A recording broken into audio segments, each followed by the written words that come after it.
maxillofacial surgeon attached to Provincial General Hospital, Badulla. Today, his topic is wisdom for wisdom. He came up with a very interesting topic. And once this tooth emerge in your mouth, you presumably wiser. So I invite you all to listen to his words of wisdom. Over to you, Buddhika. Thank you, Dr. Tanuja, for your kind words of introduction. And I am happy to talk to the people who are sitting for the exam this time, MD Part 2 exam, and I would like to wish them all best of luck. So I heard that from Tanuja and everybody that apart from the candidates, MD Part 2 candidates, there are other doctors, trainee doctors who are here to listen. So I welcome you all. First, we'll concentrate more on the candidates because it is meant for candidates and others also can listen and gain some insight, right? Please wait.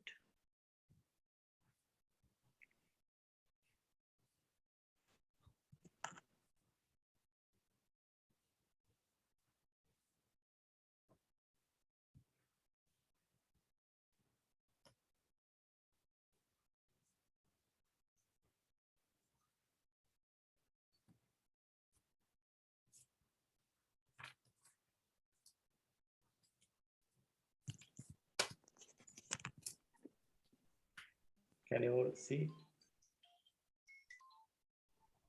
Hello? Yeah, it's still not in presenter view. Okay, now we can see. Yeah. Yeah, okay, right.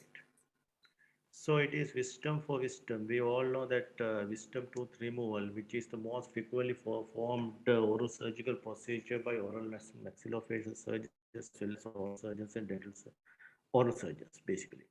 So it is considered a difficult surgical procedure, but something that is mastered by almost all the oral surgeons and maxillofacial surgeons. Will concentrate not the basic stuff actually what is because it contains a lot of things and within this short period I would like to concentrate more on what our exam candidates would like to focus on.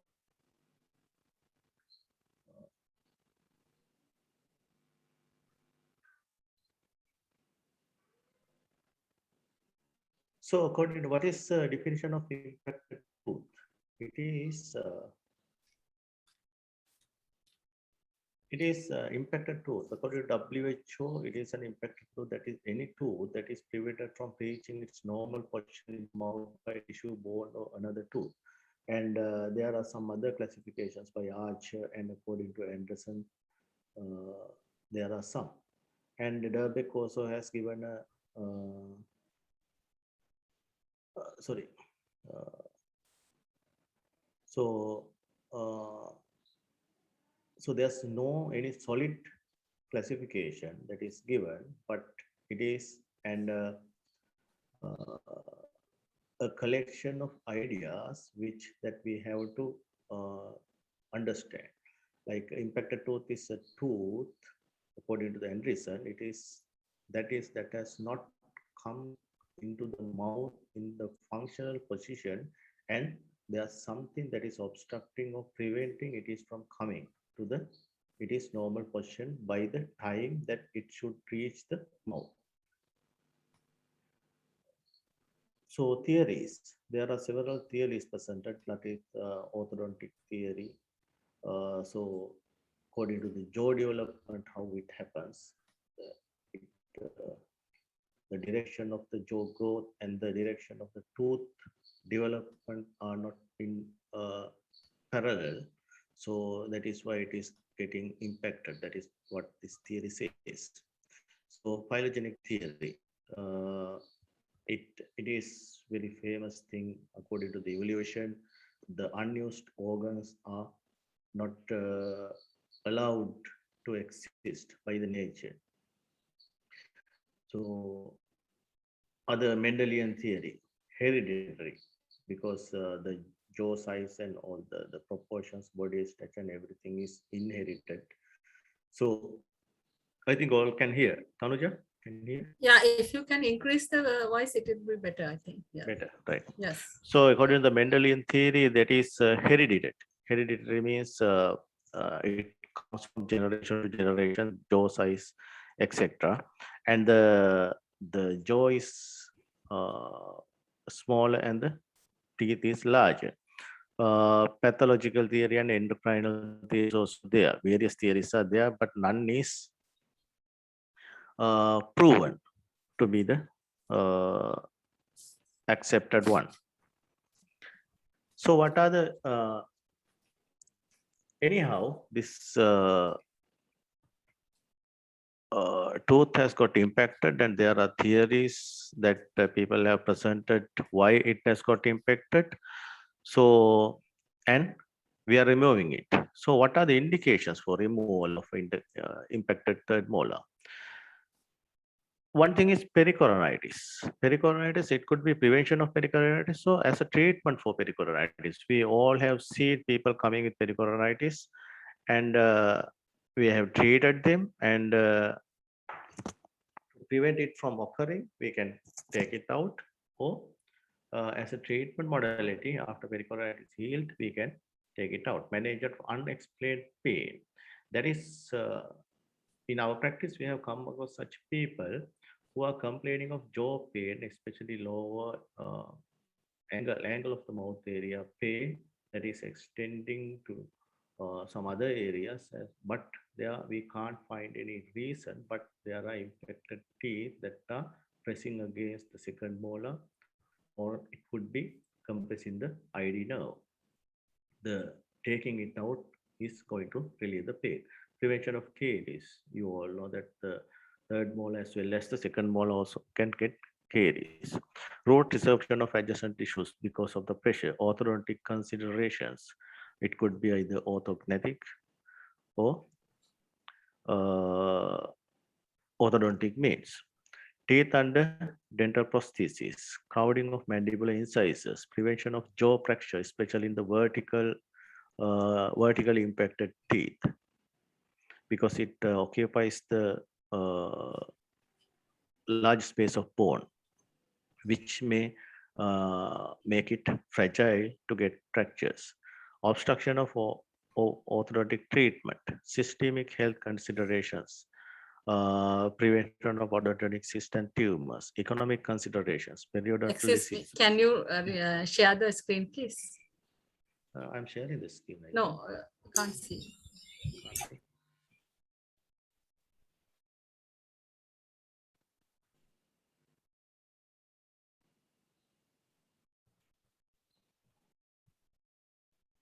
All right.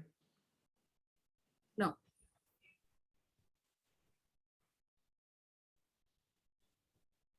Okay. Yeah, Yeah, it's right. Okay, right. Now, right. Right. Yeah. Uh,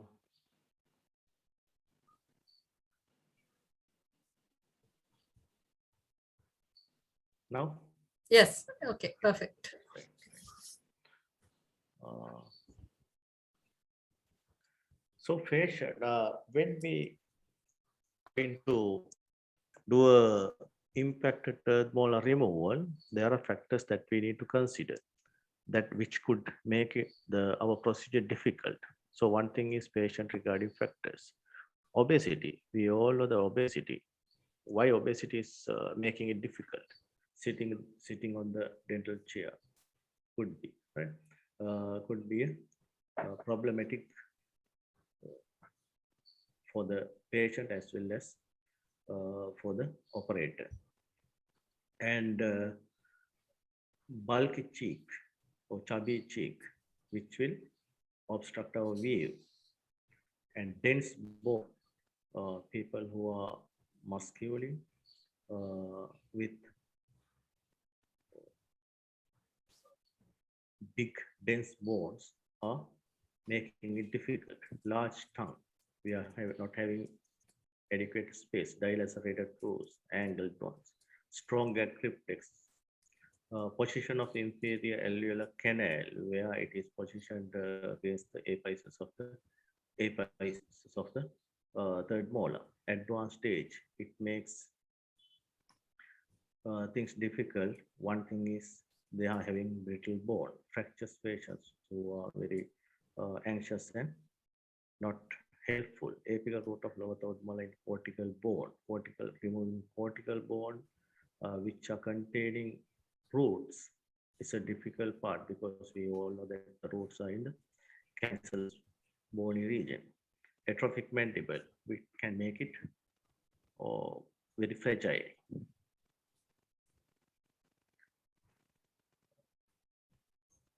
Radio orthopantograph, that is the X-ray that we are most commonly taking for third molar removal is OPG or orthopantograph. There, we need to identify the percent of third molars and locate its unusual position. Facilitate establishing the angulations. Show the vertical relationship to the second molar. Identify caries, whether they are present, and dental bone loss. If there's bone loss, it makes it a little bit easier. Defect or location of the inferior canal. Detect bone pathology. In the OPG, we can see all these things. I have seen some IOPs, people who are going by IOPs, be aware. You may be not seeing the apical area of the third molar because sometimes the radiographers find it difficult to insert the film into the patient's mouth, and some are having gag reflex. Patient may be not keeping the film properly, so it is almost always better to go for an OPG or the pantograph. Establish the height of the mandible. Consider about the height of the mandible because the mandible is not having adequate height. It can render it to get fractured. Identify the structural stability of the second molar. When you are elevating, you may break the second molar. If there are restorations present, then it may get dislodged. Locate the relationship root apices with dense bone. Detect dilacerated roots. The first classification that came to classify impacted third molar is whether the angulation of them. We all are familiar with this angulation, the classification system: vertical, mesioangular, horizontal, distoangular, buccoangular, linguoangular, inverted, and unusual positions. But there are some other positionings that are not usually seen, but they can exist, like here. So this picture, you can see the vertical relationship, so the distoangular relationship, and the inverted. So this is distoangular relationship, and this is disto horizontal, which we usually don't see. This disto inverted. This is mesio inverted. This is horizontal. This when it comes here, it is mesioangular. So there are some unusual placements also, positioning of third molar also there. The Pell and Debye classification, which describes relation of tooth to ramus. Here we are considering about the anterior oblique line of the ramus and the crown position. It could be anterior to the ramus or could be completely embedded within the ramus, which makes the procedure more difficult. Depth of the third molar crown. It could be at the level of the second molar, or it could be below the level of the cervical margin of the second molar. According to that, we are giving it a class and the position, class 1, 2, 3, and position ABC. Hello. As you can understand, third molar, which is completely embedded with the ramus and below the level of the occlusal or the cervical margin of the second molar is the most difficult one. According to nature of all tissue, also we can classify whether it is covered with soft tissue, partial body, or it is completely buried. ID nerve relationship. In this picture A, you can see the relationship between the ID canal and the apical area of the third molar. It could be adjacent to that. Here you can see it is adjacent to the ID canal is adjacent to the apex of the third molar root. The notching could be there. It could be notched, and there could be a grooving. There could be a groove within the ID canal and perforated. The canal is completely perforated by these roots and superimposed. So it is that means it is going either buccally or lingually. Most of the time it is buccally. Lingually, very rarely, and no relationship at all. It is far away. ID nerve relationship, that is, it is described here, the same description that I have given. Same thing. So when you are going to extract the or the surgical remove the third molar, what are the more commonly used flaps? They are triangular flap, Smythe flap, and envelope flap. Those three usually what we are going for are triangular flap and the envelope flap. I think you all are familiar with these flaps. And they also can have modifications.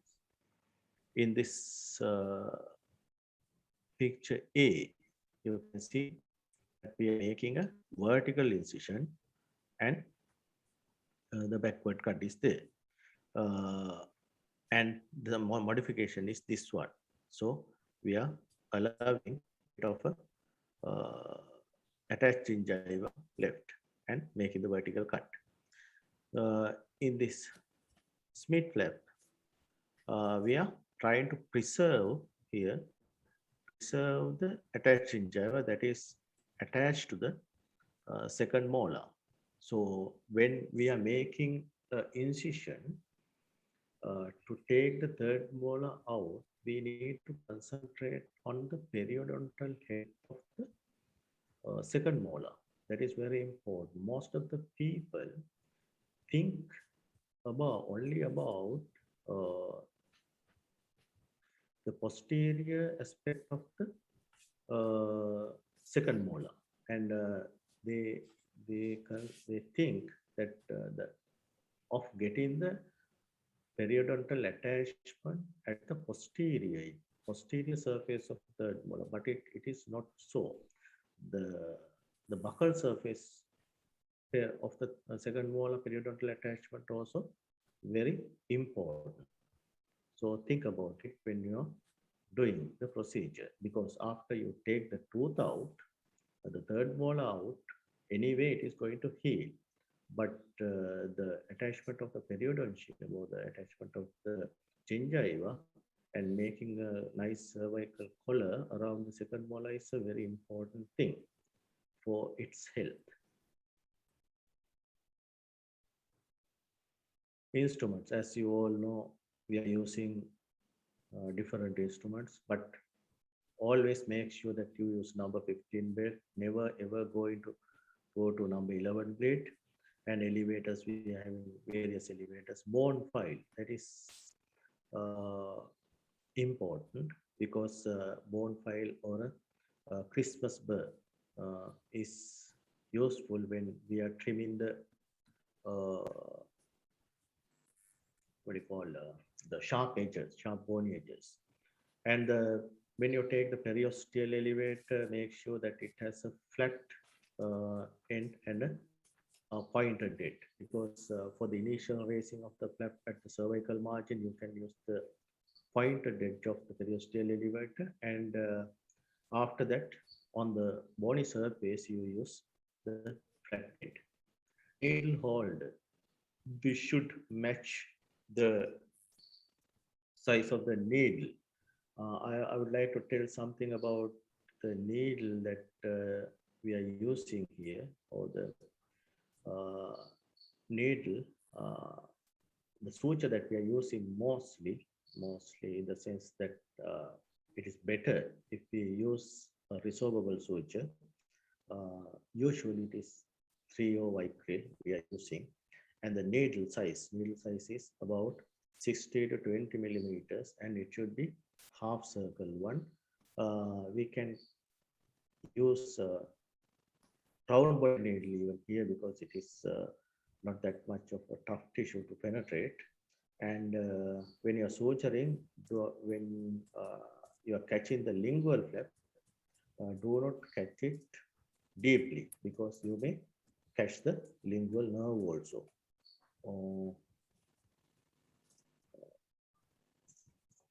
Yes. Risk factors for ID and deficit. So ID nerve can get damaged, and there are risk factors that make it susceptible to get damaged. Increased age, unerupted tooth. We have to go deep infections. Specific radiographic signs, I'll come to that later. Intraoperative ID nerve exposure. When you're operating, if you get the ID nerve exposed, then there's a chance that you may have damaged it. If you get a sudden rush of blood, what does it mean? It means that you have damaged the inferior dental neurovascular bundle. So they also make you aware that you are close to the inferior dental neurovascular bundle. But in practicality, if you get a sudden rush of blood, a mouth full of blood when you are doing the procedure, so there's no any other artery that is within the bone except for the ID artery. So you will be panic if you're inexperienced, but what you need to do is suck out, first pack and suck out the blood that is within the oral cavity, and pack the socket for at least 5 minutes, 5 to 10 minutes, right? So it will definitely going to stop the bleeding. And if you are confident, then you can restart the procedure without touching the damaged point. Lingual split technique also can have risk for damage in the ID nerve. Lingual nerve deficit, risk factors, what are they?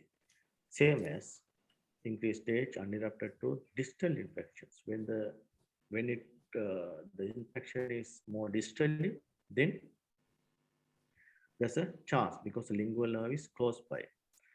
Raising of lingual flap, obviously it can damage. Lingual split technique, same thing. So there are radiological signs that you may see in OPG or IOP that make you suspect that there's a risk to ID is small, inferior dental nerve is small. So there are many signs that in there which will tell you that you're close to the ID nerve. But these three are going to tell you that there's a high risk that you're going to damage the ID nerve. They are diversion of the canal. Canal is diverted. interruption of the white line of the canal. That is ominous sign because the root has, it may show that root has gone into the canal. Darkening of the root, that is the another sign. The presence of any of these was said to confer an increased risk of injury to inferior nerve by 8 to 22%. This is a result of a study. Warning signs that you may see in cone beam CT. When you are not that much confident with the OPG, orthopantogram, then you go for CBCT. CBCT will help you to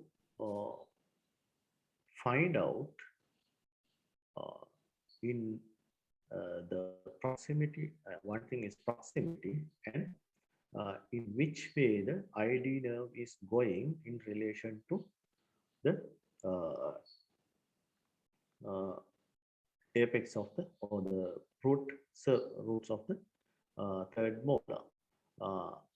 For example, in an OPG, you may not know if, say, for example, ID canal is superimposed with the root. You don't know whether this is going buccal to the root or lingual to the root.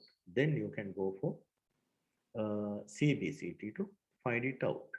So the cone beam or CBCT can give more detailed multidimensional imaging and precise visualization. In the signs that you would see in CBCT that make you aware that the ID nerve is at more risk are direct contact between inferior dental nerve and the third molar root, missing cortication of penetration of the IEC wall, the same thing, the penetration, a narrowing dumbbell shape of the inferior alveolar canal, lingual position of the inferior alveolar canal. So these signs, when you see in CBCT, you need to be aware that the inferior dental nerve is more at risk. But studies have shown the signs of proximity seen on CBCT are no more predictive of nerve injury than those seen on orthopantogram. It means things you see in OPT also give the same risk of warning as CBCT. So there's not that much of difference. So there are a lot of guidelines when you are going to take this tooth out.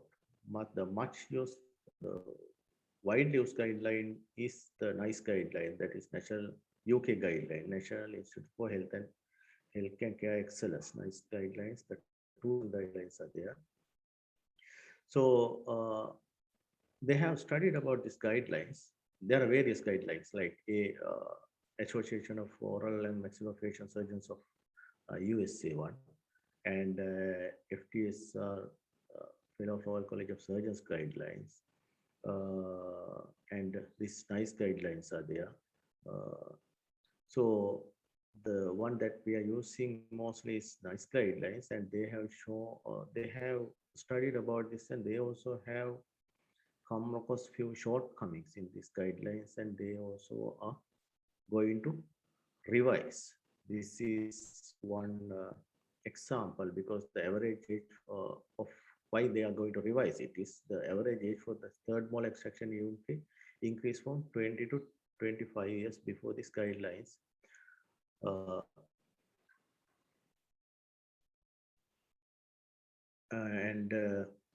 So they are making the patient more susceptible to injuries when they are following these guidelines. I think you can read it. So that NICE is stating that they are reviewing their guidelines. anesthesia techniques, our doctors, they also want to know about this anesthesia techniques. There's conventional techniques that we all use. I use this one. Uh, it is when comes to these techniques, it is better to go for the technique that you are more comfortable with. Uh, of course, you may try the different techniques. Vasirani technique and Go Gates technique, where you inject very high near the condyle head.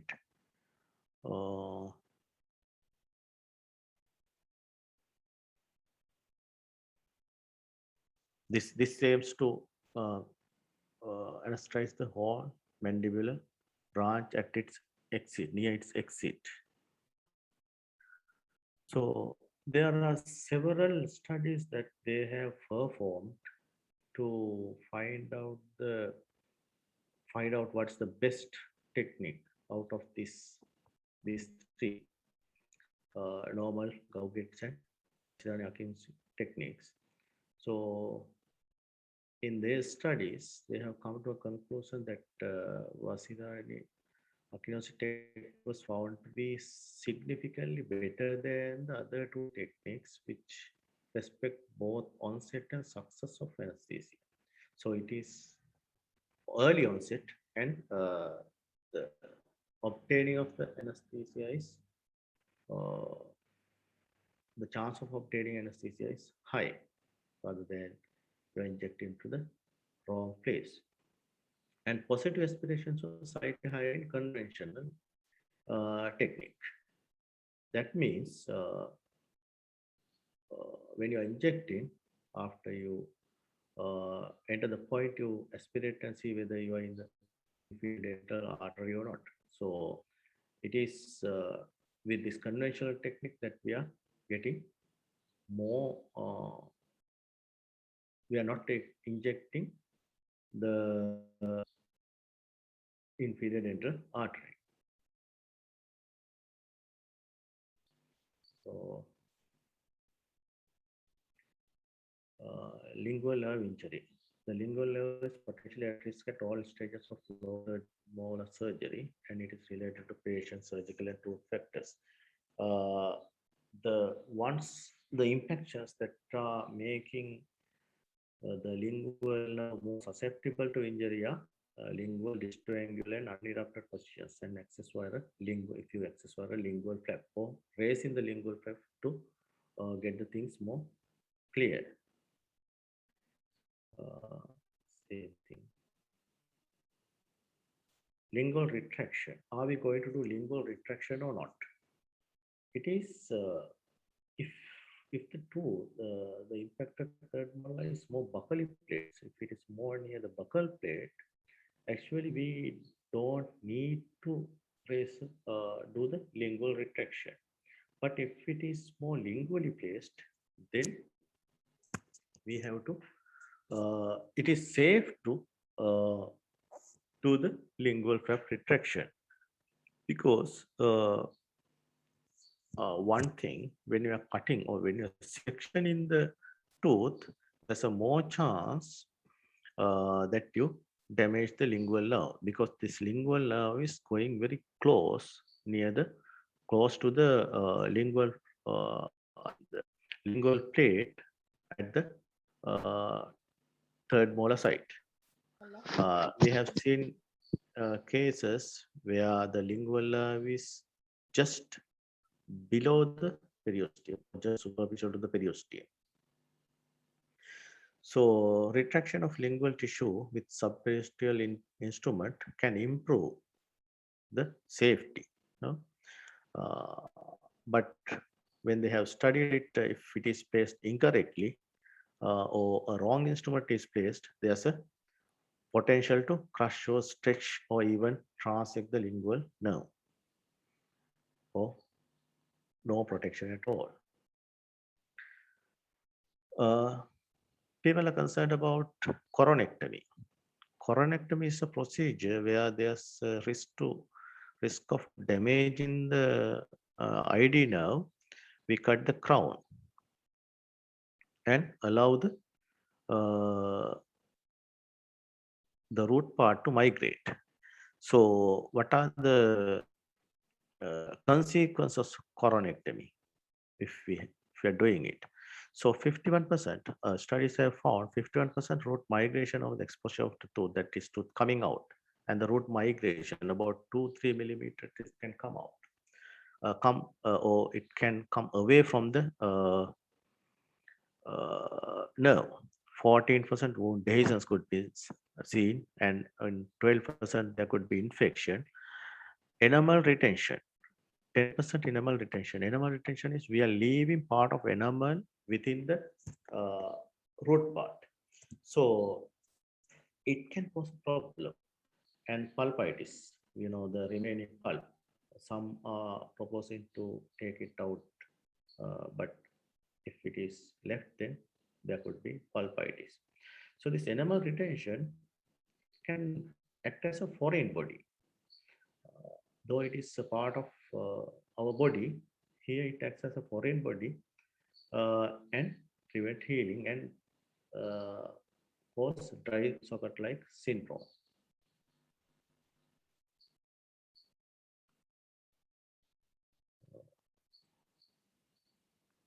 Root migration. After coronectomy, the root migration, it is a result of normal eruptive forces, and it is within 1 year. Mostly, it occurs within 1 year, and the movement is like, according to studies, mean movement is 2.2 millimeters at 6 months and 3 point after 1 year, at the end of 1 year. Surgical versus lingual split method. What we are mostly doing is surgical burr, but instead of surgical burr, we can use chisel also, removing the buccal and the distal plates. And the lingual split is something else where we are taking the lingual, we have split the lingual plate. When analysis was done, there was no strong evidence to which to compare lingual split and surgical burr methods. So no study was carried out so far to find out which is better. Lingual stick, this is lingual split technique. So it was first introduced in 1933. What we are doing here is we are taking the buccal part out first with the chisel. I think you have to learn how to place the chisel. Cutting edge should be to the surface where you want to take out. I think you all have seen how carpenters use chisel, exactly the same way. So we are taking the buccal part, buccal plate with the chisel here, and some distal part. Distal part means in the sense some distal bony part which is distal to the posterior surface of the third molar. Then from that point, we are directing the chisel towards the opposite second molar and taking the split the lingual plate. So it will be hanged with the mucosal tissue or lingual mucosal tissue attached to the lingual plate. So, and elevate the tooth.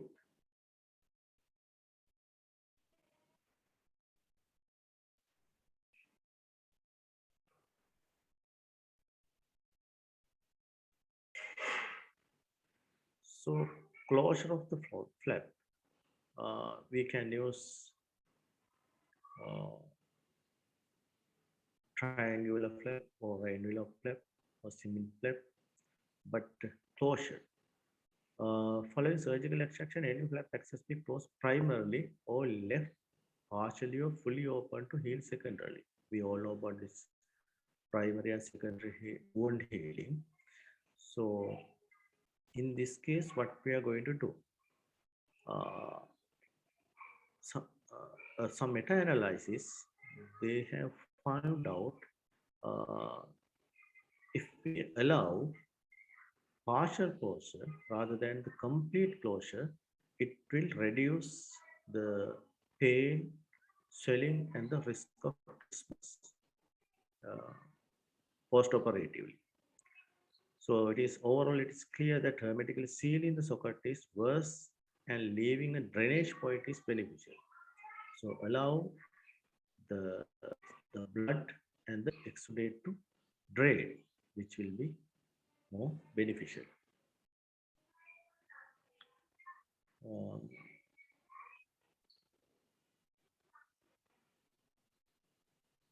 Antibiotics. Are we going to give antibiotics or not?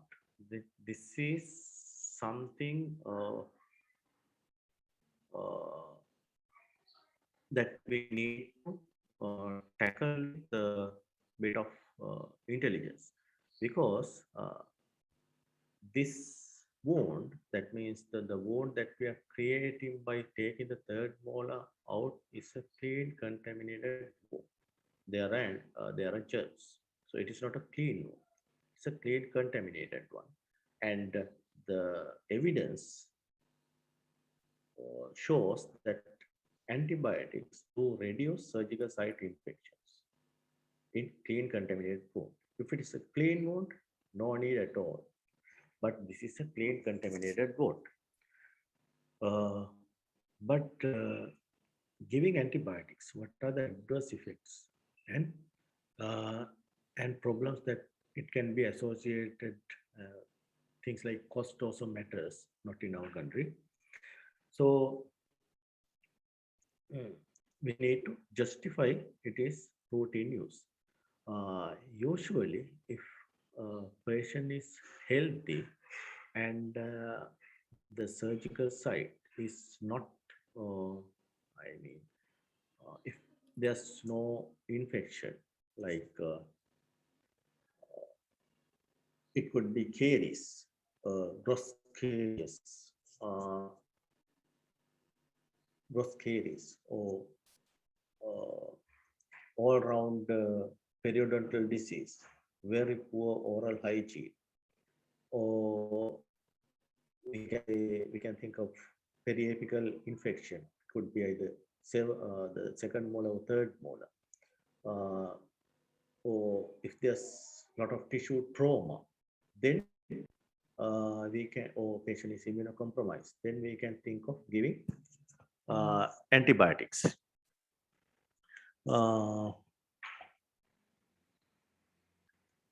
Prophylactic antibiotics, that means we are giving antibiotics before surgery. Uh, it is not justified in case of third molar. Use of steroids. The studies have shown that use of steroids, generally it makes the pain lower and swelling and trismus is lower with the use of antibiotics. Sorry, steroids. But what drug to give, like whether it is methylprednisolone, dexamethasone, and route of administration, whether it is IV, intramuscular, or oral, or the timing is not clear, because it is not well studied. So we can't give a direct recommendation about the use of steroids, when to use, what to use, like. But it is agreed that it reduces pain, swelling, and risk. Placing a drain, is it always necessary? If we keep it, if we do not completely seal the flap, then it also acts as a drain. So use of a drain is an option with some moderate evidence of benefit. It could be propagated rubber tube or just ghost pack, but it allows or it makes the healing better. Preemptive analgesia. Are we going to give analgesics? Preemptive use of NSAIDs before tooth extraction demonstrated that the post-operative pain was better controlled beyond the expected effect time compared without such preemptive use. So that preemptive analgesia is going to work because it causes central sensitization. Sorry, it immediately with the central sensitization. That means the in case of collection of the prostaglandin which cause peripheral centralization, analgesia that is given after or the post-operatively is going to work. So the recommendation is to use it preemptive, I mean before surgery as well as following the surgery. This is a new trend which we have seen in overseas, piezoelectric drill. It is not so far used in our country, but use of this drill which uses micro oscillations to cut will preserve the soft tissue. And they have found out with these studies that it will make a new trend in third molar surgery. So what are the future trends in this third molar surgery? Transoral robotic surgery. This is we have seen it. This is called Da Vinci. It's a machine where you operate from the remote place and some instruments are working on the surgical side. These are remotely operated, and I have seen it used to take posterior tongue cancers out and cancers in tonsil area out, but haven't seen it used for but they have done studies and they say that it is advantageous. Navigation surgery, where we do the surgery through a computer screen after taking CT scans and go along the guidance given by the pre-operative pictures.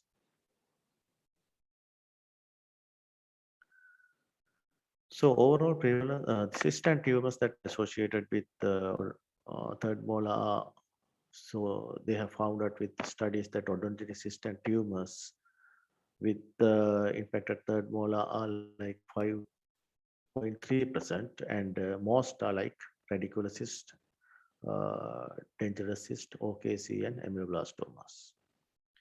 So thank you very much. I'm happy to go for any discussions.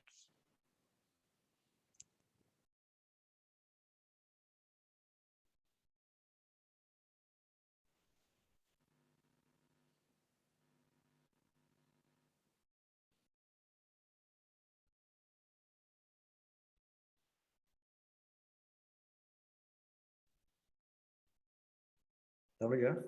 Yeah, you can text the questions, or you can raise your hand and ask the questions.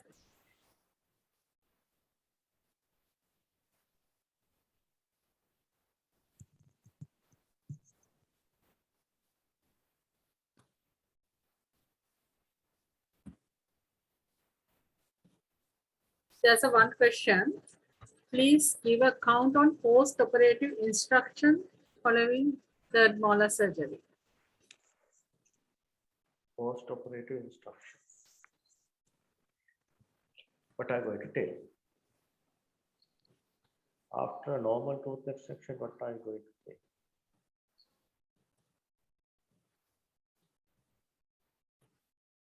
So now we are going to do the surgery. We have finished the surgery and we have put sutures. Will there be a big risk that blood clot may dislodge? No. So that we can ask the patient to bite on a cotton bud. And we have to, of course, we have to say we have to emphasize that they have bite on the cotton bud, but there's less risk. Sound is not clear.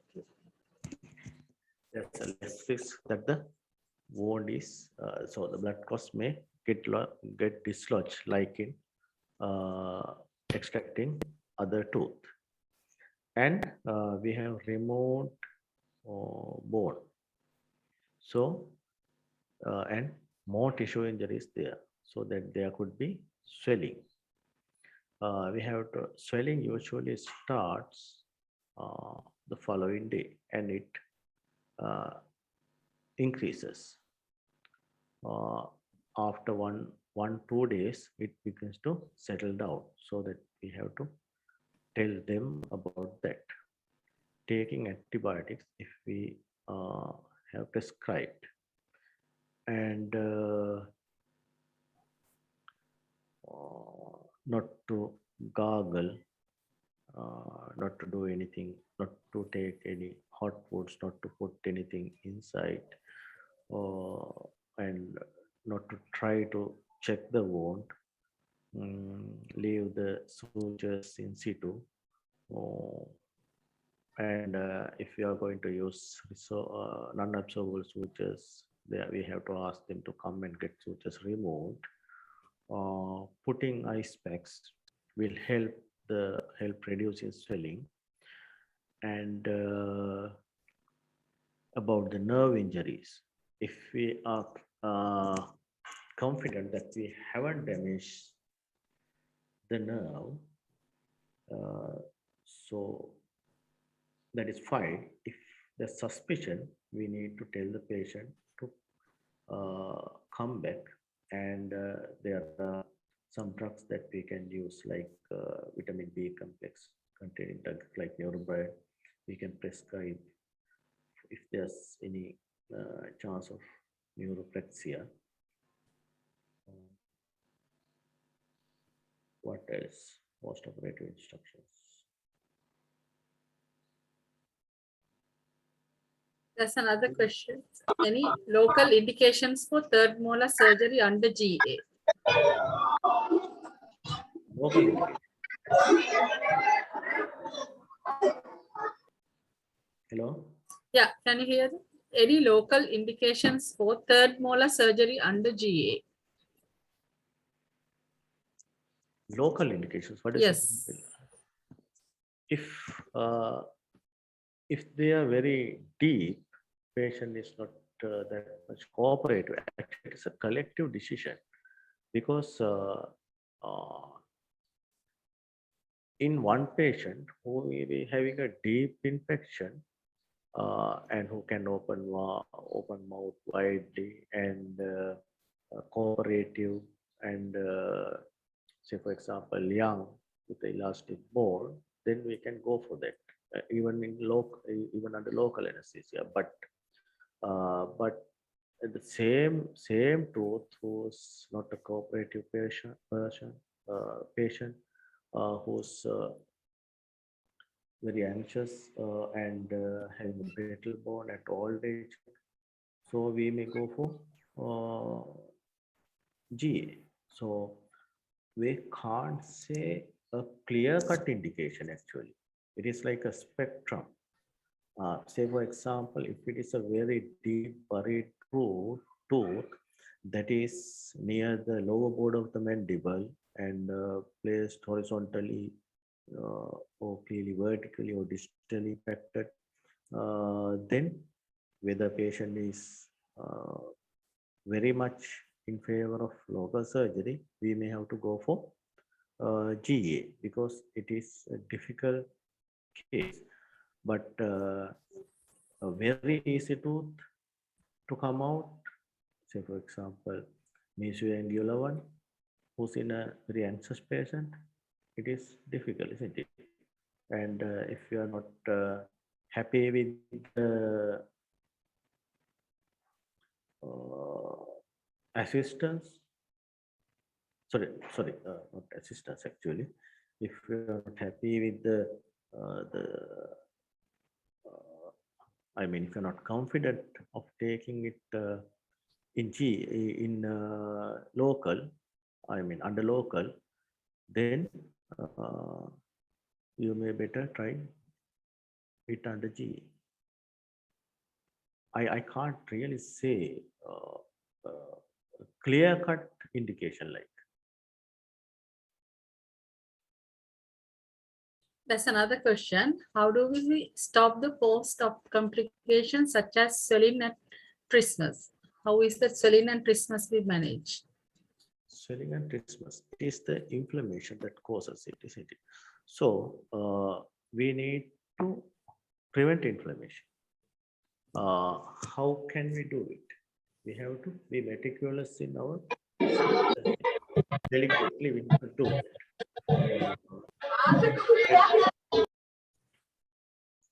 Reduce bone cutting, minimal bone removal that we have to do, and thorough irrigation, which may take the inflammatory mediator or wash out the inflammatory mediators, and use of ice packs to reduce the inflammation, and steroids. We all know that they are anti-inflammatory. NSAID is also going to help. Those steps we can take. And if the patient complains of trismus, difficulty in opening mouth, muscle relaxants also going to help, and hot water fermentation, steroid drugs like methylprednisolone, dexamethasone, and mouth opening exercises are going to reduce trismus.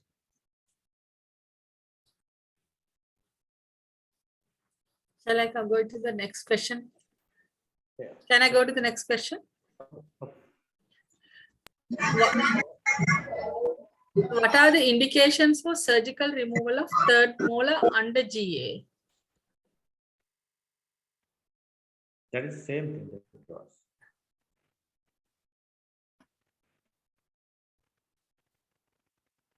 Sounds are not clear. That is the same thing, Tanuja, that you asked, Sally. Yeah. Could you explain the management of dry socket with special emphasis using zinc oxide eugenol pack? Zinc oxide eugenol pack. Actually, with zinc oxide eugenol, what happens there is it destroys the nerve endings, isn't it? So it is not the healing; it takes the pain away. But what is more recommended procedure is make it anesthetize and clean it, do a thorough debridement, and take the superficial bone, scoop superficial bone, make it bleed, and secure the clot. Easy way is to put the zinc oxide eugenol pack with the irritant effect of eugenol. This will make it anesthetize, or the pain will be not felt anymore, and it keeps the socket filled, which will heal from the inside.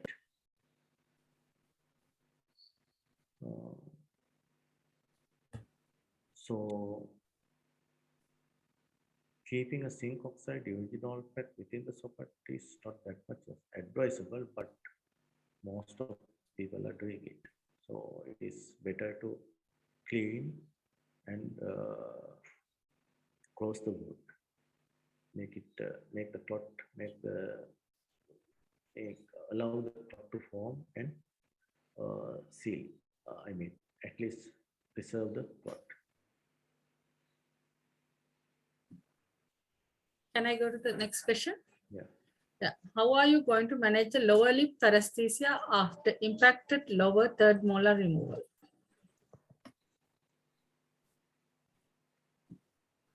And other one is it necessary to remove the apical third of root fracture as well? Apical third of root fracture. Yes. Oh, the first we go to the paresthesia.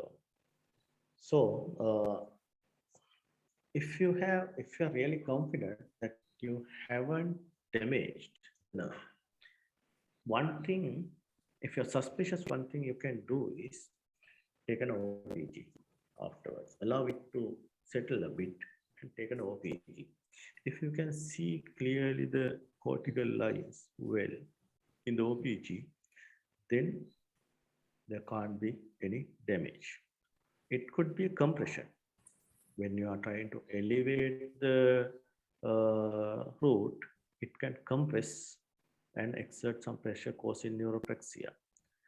This is going to settle, but you can facilitate the settling with giving steroids, one thing, and giving some vitamin B supplements like Neurobiol. So this will help the nerve healing. This will make the nerve healing fast. That is one thing. If the patient is complaining that tingling sensation or like ants are walking on the lip, like those sensations are there, then it is a good sign that the sensation is coming back. So that is the usual management. If there's a complete transection of nerve, so what we need to do is nerve anastomosis, but I have no experience on it. I haven't done nerve anastomosis on dinner.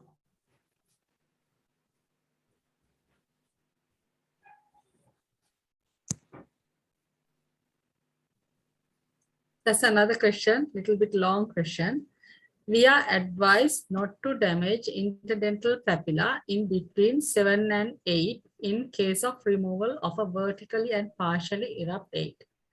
But sometimes when we try to suture the defect after extraction, that papilla might have damage due to the tissue handling. Could you please comment on that? So the papilla that is between the 7 and 8. Yes, 7 and 8.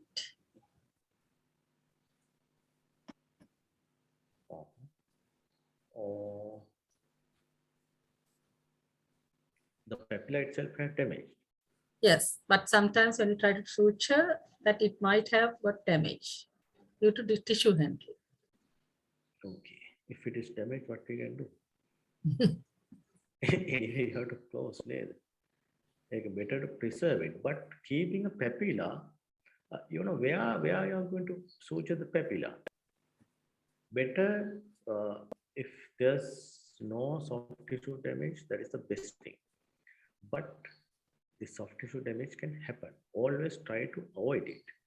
But in case of, say, for example, if you are suturing the papilla in between two upper incisors, it has a big impact because it should be there and it is very helpful in aesthetics and as well as the function. But the papilla that is in between 7 and 8, is it going to serve any purpose when you suture it? Because when you are suturing, you drag it toward the distal surface of the 7 and attach it to the lingual flap. So is it going to be a big thing?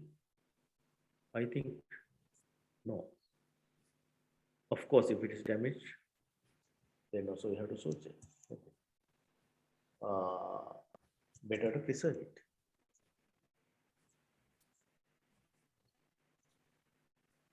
If it is even if it is damaged, you suture, do the suture. Shall I go to the next question? Yeah. How are you going to manage accidental elevation of second molar in the surgical removal procedure? Big problem, isn't it? So if accidental elevation is there, what you need to do is keep it in the socket. What to do? What can you do? Explain the thing to the patient. Right? This can happen. And give some antibiotics, painkillers, right? And do the follow-up. If the accidental removal destroys the neurovascular bundle that is coming to the second molar, it will be non-vital, isn't it? So that you have to go for root filling to keep it there. Otherwise, if there's no such damage, say for example, bit of elevation at the distal site and from the mesial roots, if it is intact, the blood supply is intact, it may live. So better to keep it. If you can put some splint and make it more fixed, then it is better, or at the time of surgery or later, and do the monitoring. What to do? Next question is based on the antibiotics. Is cefuroxime acetyl O or fluoxetine a better drug than Augmentin to quickly reduce the submandibular space infection before attempting the surgery? Submandibular space infection before attempting the surgery. This use cefuroxime, Augmentin, Flagyl. Those are three drugs that clindamycin. There's a lot of bone involvement we can see. Those are the antibiotics that we use. Which one is better? We can't say actually, because when we are going for advanced ones, if usually it is in my practice in our hospital, we are mostly going for metronidazole and Augmentin. So if they are not answering, then we better to always go for microbiology advice rather than using it by yourself, and do culture and ABST. If there's submandibular swelling, as the person who's asking the question says, the swelling could be what? It could be cellulitis, it could be abscess formation, or it could be just exudate. So what we do is we clinically try to find it out what it is. If we can't, then we go for ultrasound scan and find out whether it's abscess or not. If it is abscess, we're going to drain it. Trying to settle something like, say, for example, abscess with antibiotics is not that much of a good decision without draining it. So if there's first drain it, if it is cellulitis, which is rapidly progressing, give empirical antibiotics. It could be cefuroxime, Flagyl, this thing, Augmentin, whatever. Monitor whether it is answering or not. You can monitor it clinically as well as count and CRP, blood count and CRP, serial reporting.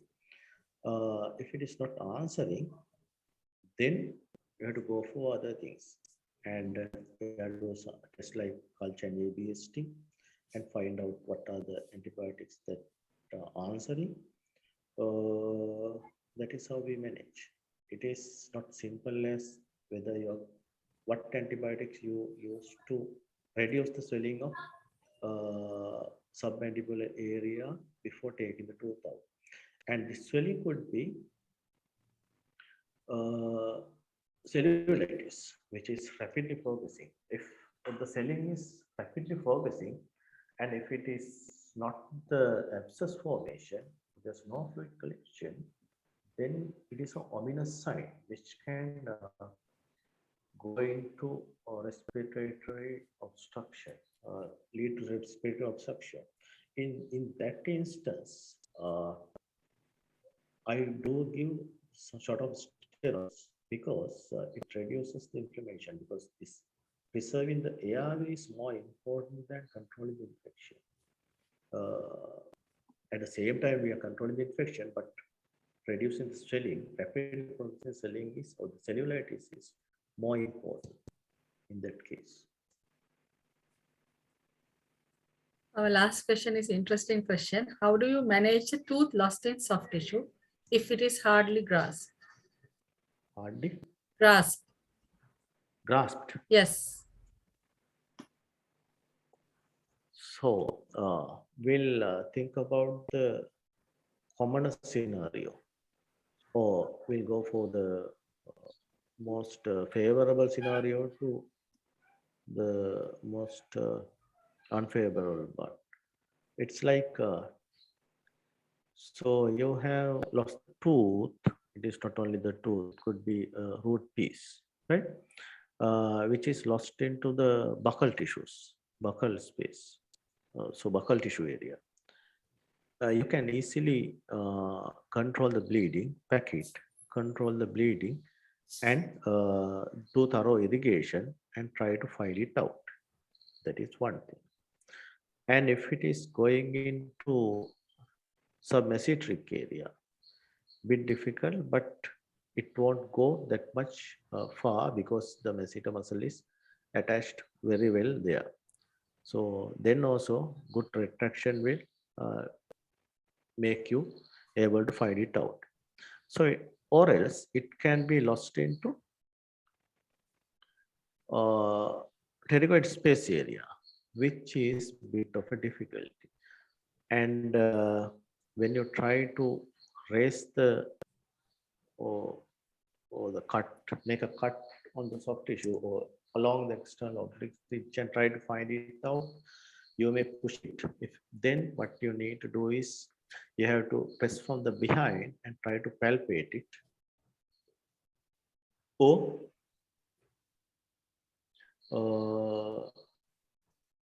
actually OMF surgeon needs to find it out if you can't find it out. I mean, I'm talking to the normal dental surgeon, but in case of people who are doing OMF, then better not to violate it more and do a CT scan and try to locate it and go for that. That is one. Losing a tooth or a part of it into the sublingual space. That is the other scenario that we can think of. In that case, you can press, you have to be careful about the lingual nerve, which is very much close by. So try to press or try to keep your finger firmly on the lingual aspect of the mandible angle area and try whether you locate it. If you can't locate it, then you have to go for a CT and find out where it is. If it has gone, say for example, submandibular area or pharyngeal space, then, which is very unlikely, but can happen, then we need to go externally and take it out. If you can't find it out, then you need to find out whether it has gone into the respiratory tract or digestive tract. In that case, a CT or X-ray, actually chest X-ray will help to find out where it has gone. Then it is beyond our management. We need to say to go to a chest X-ray.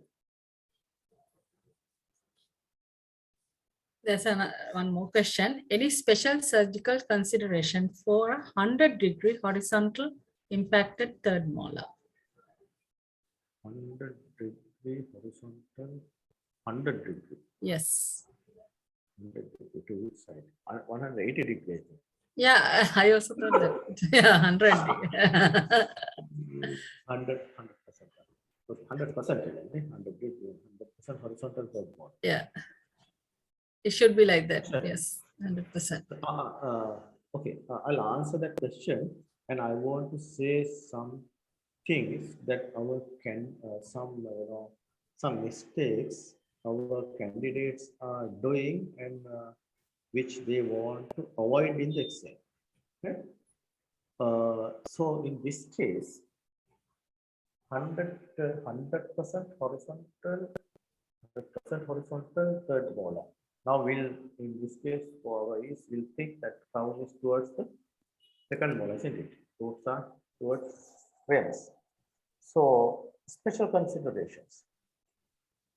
What are the special considerations? Just see whether crown is at the level of the crown of the 7, right?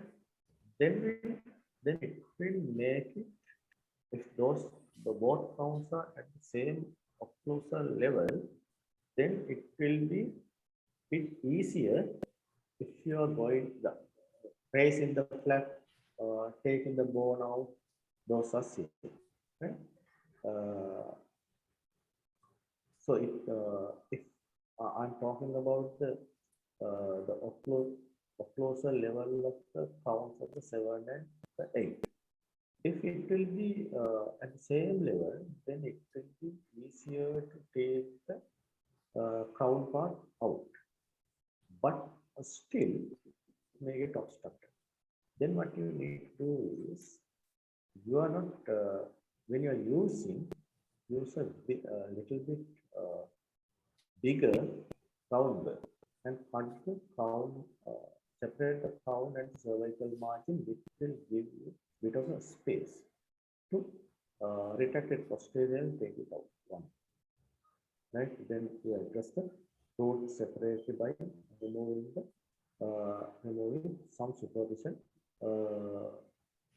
cortical bone and some buccal bone. One. And if the crown is below the level of the cervical margin of the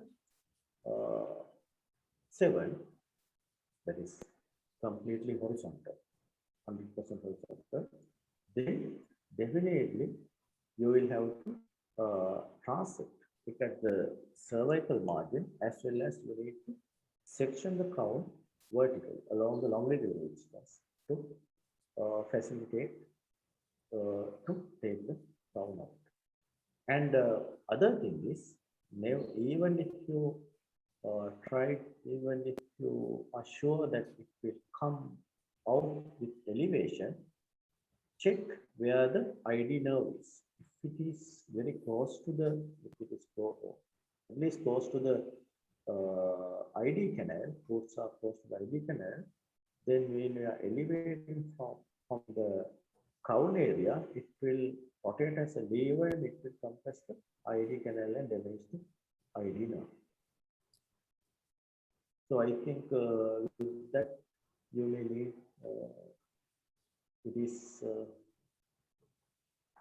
it will be possible to take the complete horizontal take out. If it is deeply inside, then of course it is a bit of a difficult job. You have to dig and find it out, find out.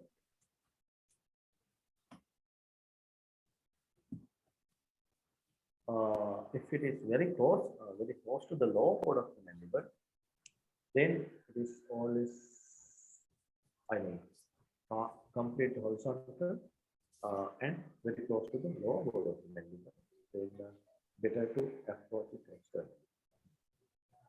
We have done one today.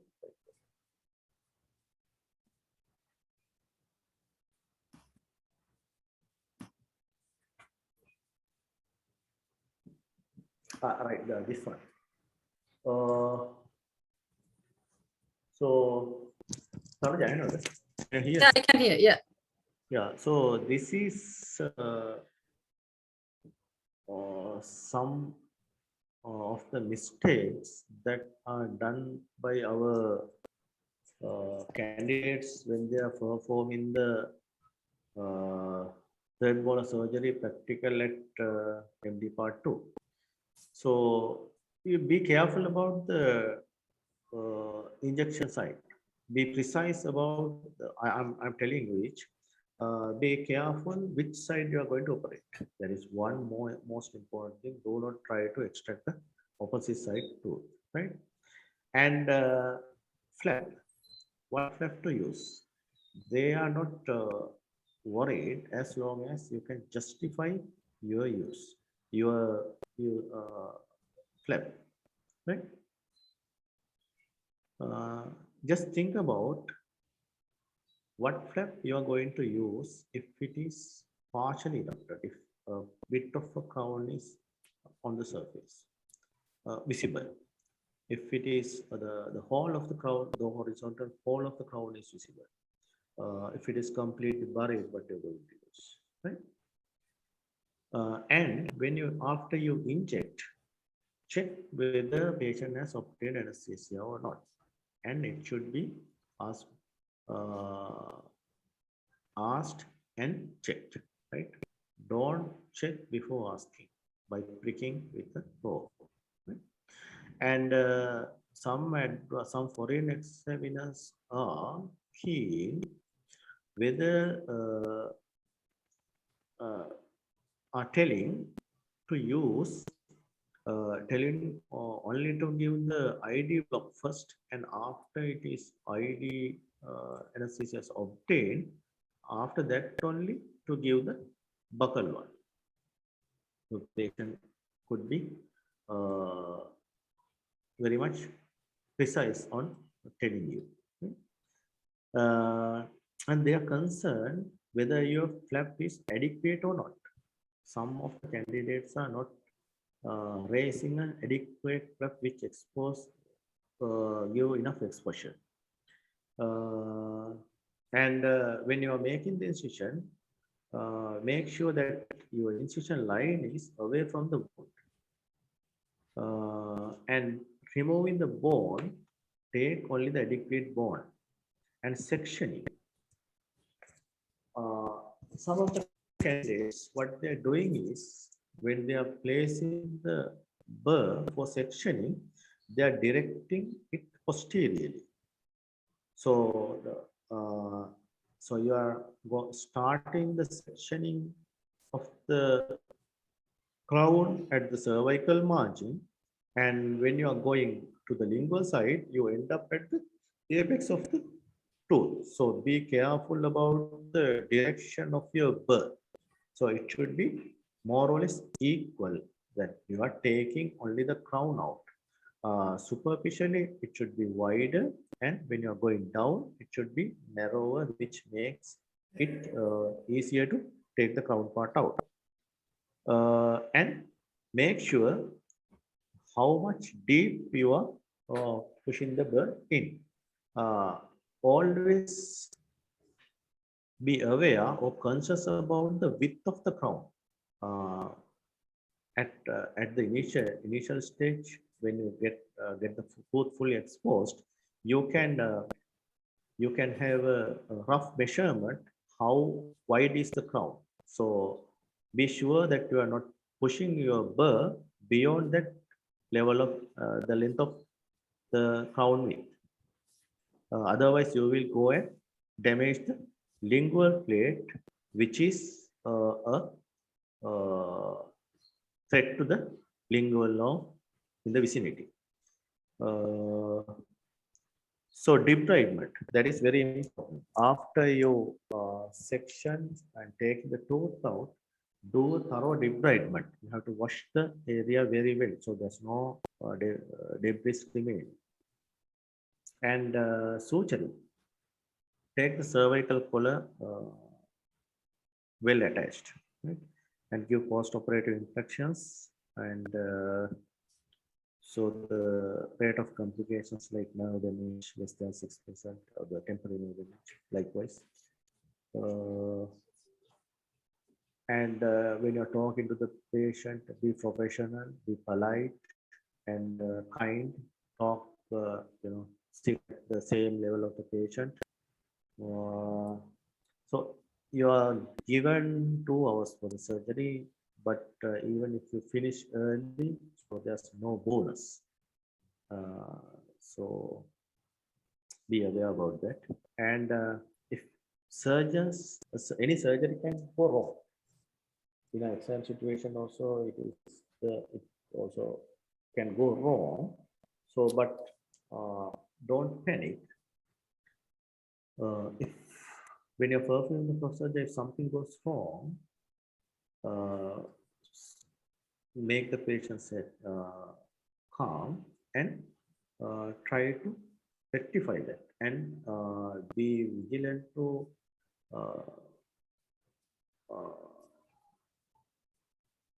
address the problem, like in a rational way. Rationally address what has gone wrong and what you can do to control the damage.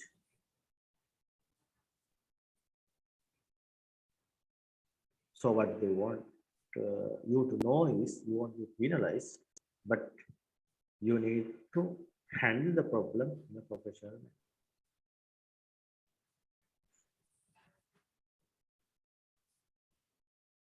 Okay, Tamil. Yeah, that's the end of the questions. I don't think that there's no more questions. Okay. So shall we wind up? Yeah. On behalf of the college, let me wind up by saying big thank to Dr. Buddhika Dasanayake, sharing your wisdom with us, which include your quality of experience, knowledge, and your judgment, and most importantly, your valuable time. And it's pleasure to thank all the participants. We would like to meet you in after 1 month. Have a nice evening. Thank you very much. Thank you.